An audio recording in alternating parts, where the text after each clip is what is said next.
ሰላም ጤና ይስጥልኝ ክብራትና ክብራን ተመልካቾቻችን ይህ ከኢትዮጵያ ኦርቶዶክስ ተዋሕዶ ቤተክርስቲያን የብዙሃን መገናኛ ስርጭት አገልግሎት ድርጅት ኢኦቲሲ ቲቪ ወደናንተ የሚቀርበው በሰሞነ ሕማማት ያሰናዳነው የዜና መርሃ ግብራችን ነው። እነሆ ሰሞነ ሕማማትን የተመለከቱና ሌሎችም መረጃዎችን አጠናቅረን በዜና ቤተክርስቲያን ወደናንተ መተናል። ከዜናዎቹ ጋር አቤል አሰፋ አብሬያችሁ ቆያለሁ። ተከታተሉን።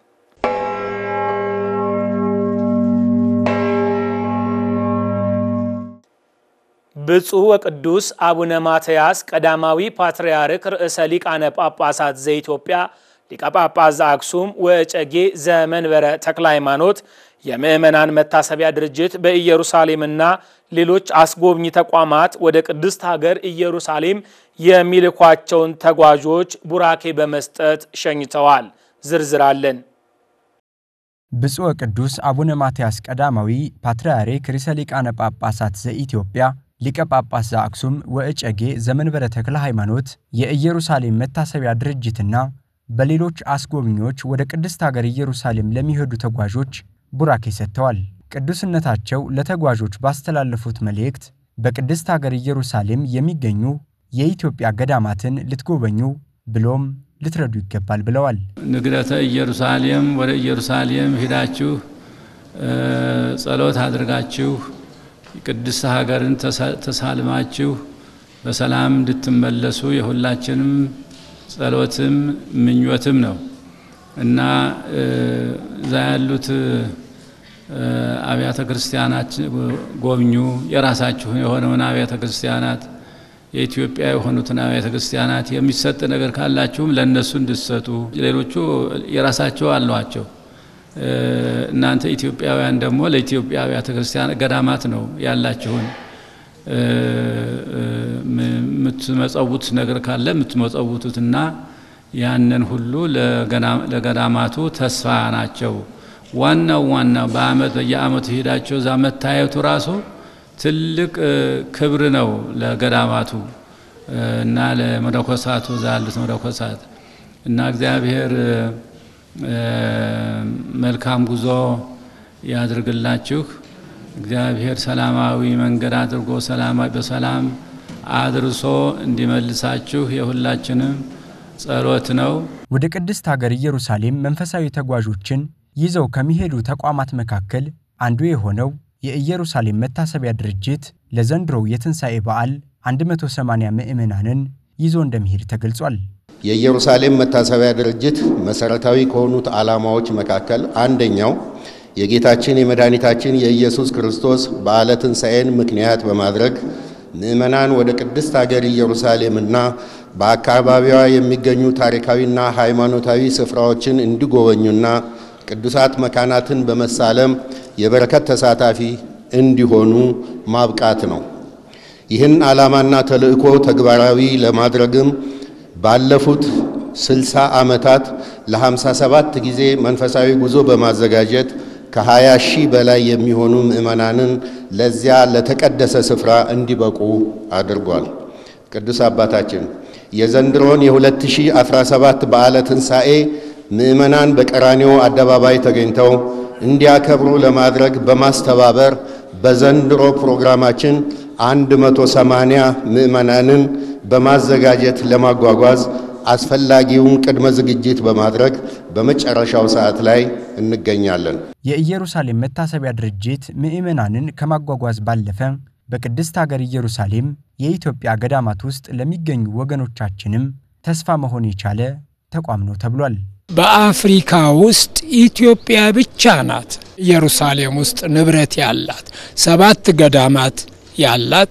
ተቀናቃኞች አሉ ግብጾች፣ ከነሱ ጋራ ከፍተኛ ንትርክና ጭቅጭቅ አለ። ግን የእስራኤል መንግስት ይረዳን ስለነበረ ይደግፈንም ስለነበረ በእውነቱ ህጋዊ በመሆነ መልክ ነው ይረዳል እና በዛ ያው በአሸናፊነት እስካሁን ድረስ ተነጥቀን የነበረውን ቁልፍ ሁሉ ተረክበናል። የኢየሩሳሌም መታሰቢያ ድርጅት በ6 10 ዓመታት እድሜ ውስጥ ለ57 ዓመታት መንፈሳዊ ተጓዦችን ወደ ኢየሩሳሌም ያጓጓዘ አንጋፋ ተቋም ነው።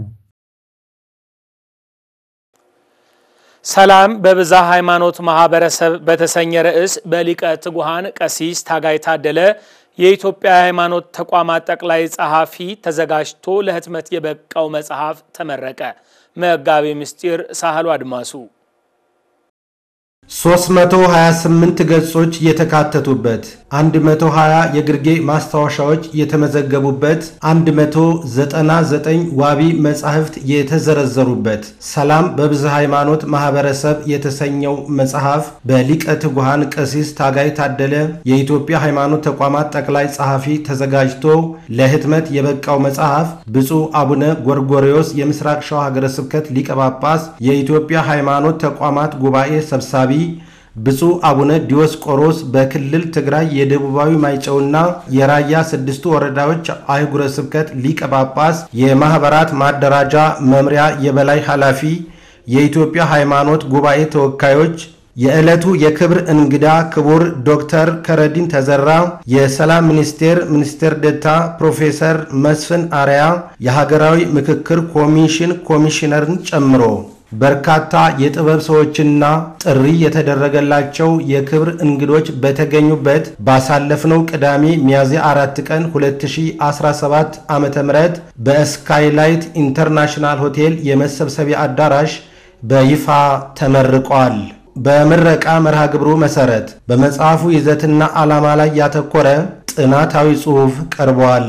ብዙን ጊዜ እኛ ሀገር በጣም የሚጎላው ታሪክ ርዕዮተ ዓለማዊ ታሪክ ነው። አይዲዮሎጂካል ሂስትሪ ነው።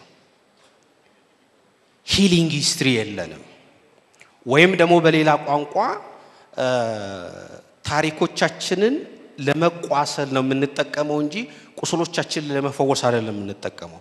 በዚህ መጽሐፍ ግን አንዱ የተለየ ምልከታና መንገድ ታሪክን ለቁስል ህመም መፈወሻ አድርጎ መጠቀም እንደሚቻል ያሳዩበት መጽሐፍ ነው። ምዕራፍ 5 መጽሐፉ ለሰላም ግንባታ የሚሰጠውን ጥቅም አስመልክቶ በተለያዩ ምሁራን አስተያየት ተሰጥቷል።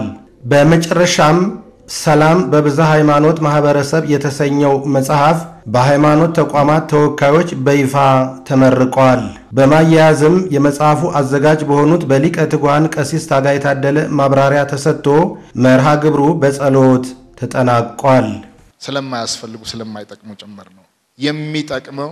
እንዴት እንሻገር፣ እንዴት እንቀጥል የሚሉት ጉዳዮች ስለሆኑ በዚህ መንገድ ካልሄድን በስተቀር ሀገርን ማከም ሀገርን ማሻገር አንችልም እና ይሄንን ሳደርግ በጣም ከወንድሞቼ ጋራ ደስ ይያለኝ ነው። በአፋን ኦሮሞ አዘጋጅተናል። በቀጣይ በክልሎች ባሉ ቋንቋዎች ሁሉ እንዲተረጎም ፍላጎታችን ነው። ለዛም ከጎናችን የቆሙትን እና ይህንን ሰላም የሚያግዙትን ማመስገን ፈልጋለሁ። በመጀመሪያ እኔ እንደዚህ እንዲሰፋ አልፈለኩም። እንደሌሎች በሚኒ የሆነ አዳራሽ መጽሐፉን ማስተዋወቅና ወደ አንባቢው ማድረስ ነበር። ግን የተወሰኑ በዙሪያ ያሉ ጓደኞቼ ከመጋቢት አመራት ጀምሮ እንደ አብይ ኮሚቴ ሆነው ያሉ ይሄማ ትልቅ አጀንዳ ይዘመተ በትንሹ ማሰብ የለብህም እና ጉዳዩ መስፋት እና በዚህ ልክ መታወቅ አለበት በሚል ይሄንን ዛሬ ከባለፈው ሳምንት በሸራተን አዲስ ከተደረገው የራት እና የምስጋና መስተንግዶ በመቀጠል በዚህ በስካይላይት ላይ ተመሳሳይ ትልቅ መድረክ እንዲዘጋጅ ያደረጉ መላው የአብይ ኮሚቴ አባላት ዛሬ እውቅና መስጠት እፈልጋለሁ። በራሴ የተፈረመ ሰርቲፊኬት አዘጋጅቻለሁ። መጨረሻ ላይ በፕሮግራም አስተናባሪዎቹ በኩል የምጠራችሁ ይሆናል። በመጋቤ ብሉይ አባ ጸጋ ዘአብ አዱኛ የተሰናዳው የመልክአ ሕማማት አንድምታ ትርጓሜ መጽሐፍ ተመረቀ። ሙሉ ቀን ሐሰን ተጨማሪ ዘገባ አላት። የመልክዓ ሕማማት አንድምታ ትርጓሜ መጽሐፍ በመጋቤ ብሉይ አባ ጸጋ ዘአብ አዱኛ ተሰናድቶ ለምርቃት በቃ። በመርሃ ግብሩ ላይ ብፁዕ አቡነ ሳሙኤል የልማትና ክርስቲያናዊ ተራድኦ ኮሚሽን ሊቀ ጳጳስ፣ ሊቀ መምህራን የማነ ዘመንፈስ ቅዱስ የአዲስ አበባ ሀገረ ስብከት ዋና ስራ አስኪያጅ፣ ሊቀ ስልጣናት ቆሞስ አባ ሲራክ አድማሱ የቅድስት ሥላሴ ካቴድራል አስተዳዳሪ፣ የገዳማትና የአድባራት አስተዳዳሪዎች፣ የሀገር ሽማግሌዎችና ጥሪ የተደረገላቸው እንግዶችና ምእመናን በተገኙበት በታላቅ ድምቀት በቅድስት ሥላሴ ካቴድራል አዳራሽ በታላቅ ድምቀት ተመርቋል። በምርቃት መርሃ ግብሩ ላይ ተገኝተው አባታዊ ቡራኬና ቃለ ምዕዳን የሰጡት ብፁዕ አቡነ ሳሙኤል እንዳሉት በሰዎች ልጆች መተላለፍ እሱ ዋጋ ከፈለ፣ በእኛ ኃጢአት እሱ ታመመ። ታዲያ ይህ መጽሐፍ ሕማሙን የሚተነትን ነው። ለምእመናን በግልጽ ቋንቋ መቅረቡ ትልቅ ጥቅም አለው ያሉ ሲሆን መጽሐፉን ለተረጎሙልን አባትም ትልቅ የበረከት መንገድ ነው ብለዋል። ደዌያችን ተሸከመ ስለኛ እኛ በመተላለፋችን ምክንያት ስለኛ እነዚህን ነገረ ሕማማትን በሙሉ የተሸከመ በእኛ ጥፋት በእኛ ውድቀት እኛን ከውድቀት ለመመለስ ያደረገውን ጉዞ የሚገልጽ ነው። ስለዚህ ይህ መጽሐፍ ብዙም ጊዜ በግዕዙ ብቻ በሰሙነ ሕማማት ብቻ በየቤተክርስቲያን የሚዘከር እንጂ ለምእመናን ግልጽ በሆነ ቋንቋ ተተርጉሞ እስካሁን አልቀረበም። ለመጀመሪያ ጊዜ ነው። ስለዚህ በዚህ መጽሐፍ መተርጎማቸው ብቻ ዋጋ ከእግዚአብሔር ዘንድ ያገኙበታል። ለሚጠቀሙ ሰዎች ደግሞ እምነታቸውን ያጠነክሩበታል፣ ይማሩበታል። መጽሐፉ የመልኩ ትርጓሜ ነው ያሉት ሊቀ መምህራን የማነ ዘመንፈስ ቅዱስ የአዲስ አበባ ሀገረ ስብከት ዋና ስራ አስኪያጅ በመጽሐፍ ውስጥ መልክ ራሱ መቼ ተደረሰ የሚለው ለመመልከት ተሞክሯል ያሉ ሲሆን መልክ የተደረሰው ከ14ኛው እስከ 17ኛው ክፍለ ዘመን መጀመሩን ጥናቶች ይጠቁማሉ ያሉ ሲሆን መልክዓ ሕማማት በሕማማት ብቻ ሳይሆን በዘውትር ጸሎት መደገም የሚኖርበት መጽሐፍ ነው ብለዋል። መጽሐፉ መልክዓ ሕማማት ነው። ስለ ሥላሴ፣ ስለ ክርስቶስ፣ ስለ እመቤታችን ቅድስት ድንግል ማርያም ይናገራል። መልክዑ ማለቴ ነው። ይሄ መጽሐፍ አይደለም። ይሄ መጽሐፍ የመልክዑ ትርጓሜ ነው። መልክዓ ሕማማት ከተደረሰ ብዙ ጊዜ ነው። ለመመራመር ሞክሯል። መቼ ነው የተደረሰው? መልክ ራሱ መቼ ነው የተጀመረው የሚለውን ለመመለስ ተሞክሯል። ከ14ኛ እስከ 17ኛ ክፍለ ዘመን ባሉት ዓመታት ውስጥ ሊሆን እንደሚችል የተለያዩ ግምቶች ተቀምጠዋል። ይሄ መልክዓ ሕማማት ከሌሎች መልክዓት ለየት የሚለው በአብዛኛው ለአገልግሎት የምንጠቀምበት በሕማማት ሰሞን ስለሆነ ነው። ነገር ግን የዘወትር ጸሎት መሆን የሚችል መጽሐፍ ነው። መልክ ነው ማለት ነው። መልክዓ ሕማማት የአባ ጊዮርጊስ ዘጋስጫ መጽሐፍ ነው። ነገር ግን አባ ጸጋ ዘአብ መጽሐፉን አንድምታውን ሲተረጉሙት ለምእመናን ግልጽ እንዲሆን በማሰብ ሰፊ ጊዜ ወስደው ነው ያሉት። የመጽሐፉን ዳሰሳ ያቀረቡት መጋቤ አዲስ ብዙአየሁ ጋሻው የቅድስት ሥላሴ ዩኒቨርሲቲ መምህር እንዳሉት የአንድምታ ደረጃ ትርጓሜ መንገድና ስልቱን የጠበቀ ሆኖ አግኝቸዋለሁ ብለዋል። ወደ ተርጓሚው ስራ ስንመጣ ደግሞ መልክዓ ሕማማት ከአንድምታ ትርጓሜ አንፃር በሚከተለው መልኩ ለማየት ሞክሬያለሁ። መጋቤ አዲስ ወብሉይ አባ ጸጋ ዘአብ እስካሁን ባጭሩ የገለጽኩትን ይዘት ያለውን መልክዓ ሕማማት በ229 ገጽ በሰባቱ ጊዜያት የተከፋፈለው መጽሐፍ ለሰፊው ምዕመን አገልግሎት እንዲሰጥ አርቆ በማሰብ በተሰጣቸው የመተርጎም ጸጋና በድንቅ ችሎታቸው ለመጀመሪያ ጊዜ በአንድምታ ተርጉመው አቅርበውልናል።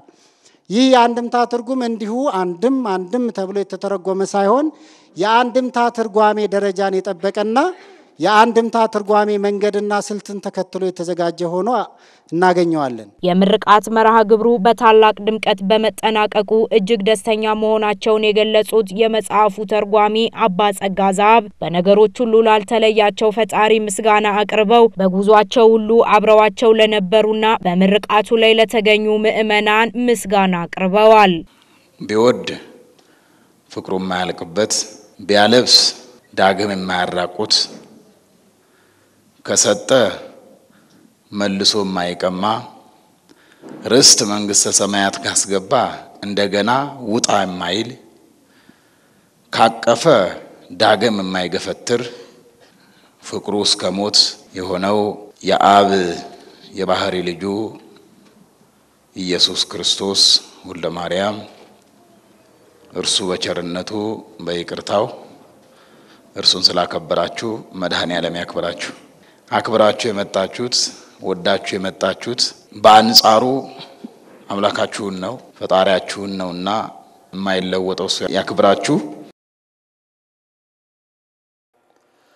የአዋሽ ባንክ የትንሳኤ በዓልን ምክንያት በማድረግ በመንበረ ጸባዖት ቅድስት ሥላሴ ካቴድራል ለተቸገሩ ወገኖች ድጋፍ አደረገ። ሰናይት ባንተ ተከታዩን ዘገባ አሰናድታለች። የአዋሽ ባንክ ከአዲስ አበባ ሀገረ ስብከት ምግባረ ሰናይ ዋና ክፍል ጋር በመተባበር በቅድስት ሥላሴ ካቴድራል ቅጥር ግቢ ድጋፍ ለሚሹና አቅመ ደካማ ለሆኑ ወገኖች የበዓል ስጦታ አበርክቷል። የባንኩን ጥያቄ ተቀብለው በቅድስት ሥላሴ ካቴድራል የስጦታ መርሃ ግብሩ እንዲካሄድ የፈቀዱት የአዲስ አበባ ሀገረ ስብከት ሊቀ ጳጳስ ብፁዕ አቡነ ሄኖክ በወከሏቸው አባት በኩል በሰራችሁት መልካም ስራ ቤተክርስቲያን ታመሰግናችኋለች ብለዋል። ለምስኪን የሚያስብ ምስኩን ነው፣ እግዚአብሔር በክፉ ቀን ያድነዋል። መዝሙር 40 ከቁጥር 1።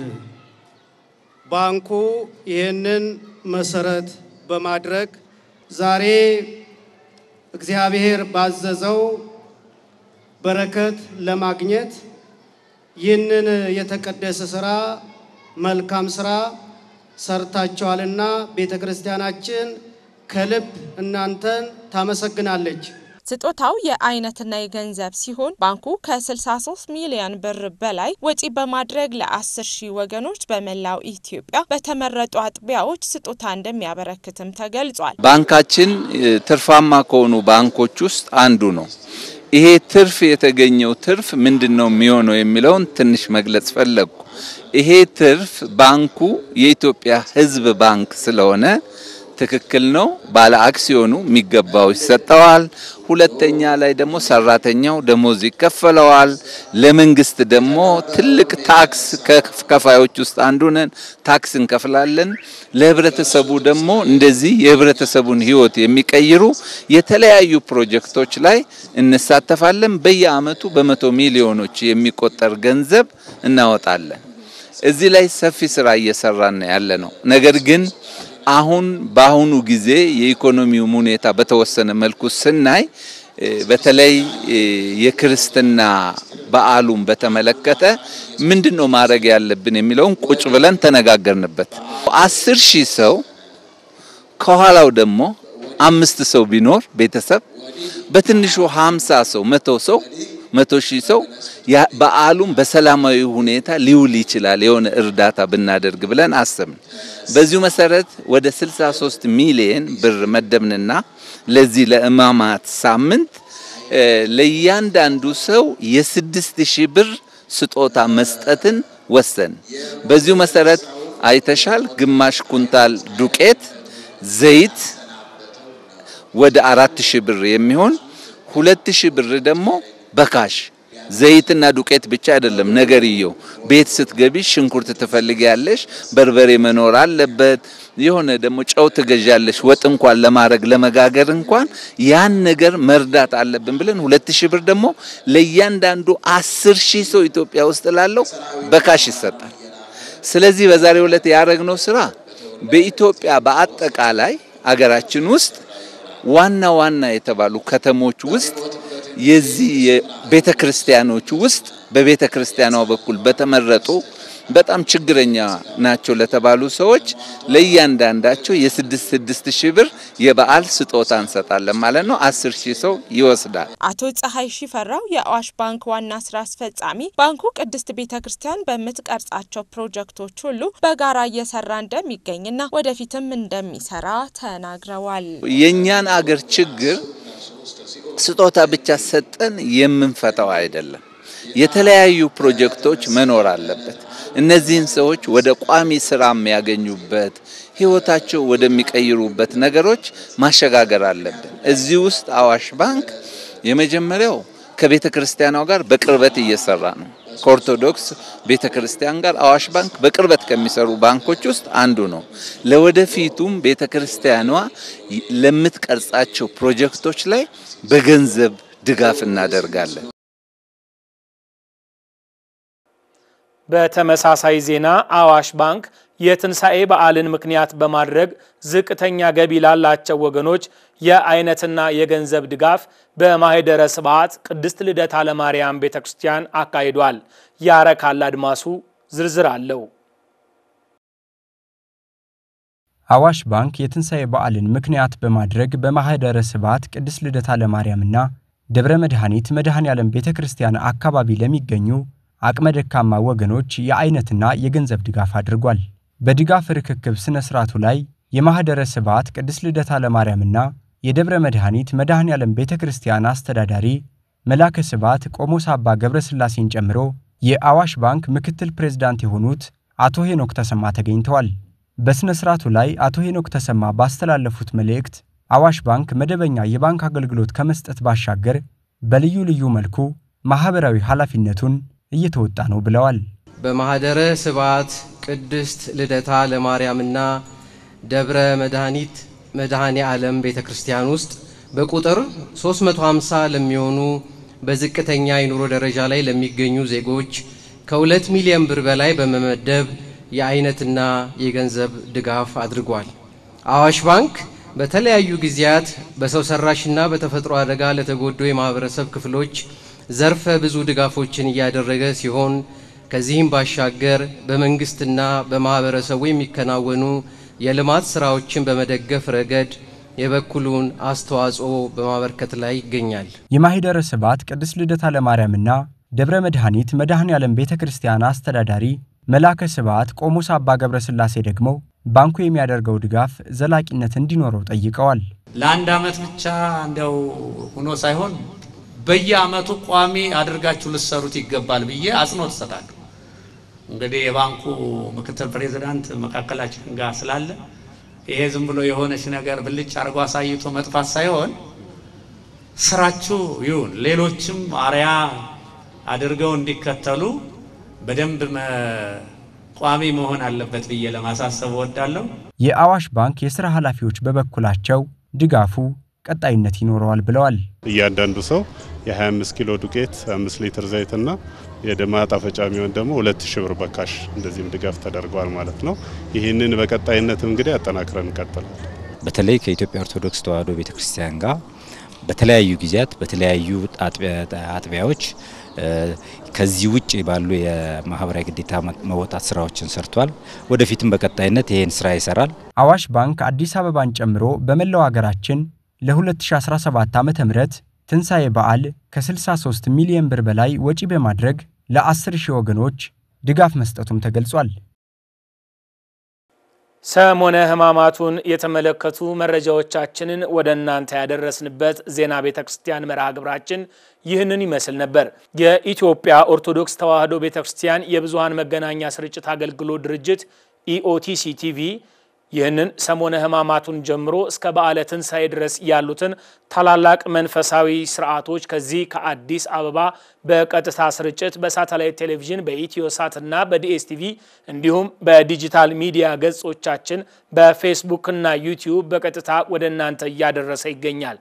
በዚሁ አጋጣሚ በተለያየ ምክንያት በስርዓቱን መከታተል ላልቻላችሁ ምእመናን በሙሉ የቴሌቪዥን ጣቢያችን እንዲሁም የዲጂታል ሚዲያ ገጾቻችንን በአማራጭነት እንድትጠቀሙ ጥሪያችንን እናቀርባለን። #ኢኦቲሲቲቪ እያላችሁ ሰርች በማድረግ ማህበራዊ ሚዲያ ገጾቻችንን ላይክ፣ ሰብስክራይብ እና ሼር ማድረግ ትችላላችሁ። ለዕለቱ ያዘጋጀነው ዜና ቤተክርስቲያን ይህንን ይመስል ነበር። ከቀሪ የኢትዮጵያ ኦርቶዶክስ ተዋሕዶ ቤተክርስቲያን ቴሌቪዥን መርሃ ግብራት ጋር አብራችሁ ቆዩ።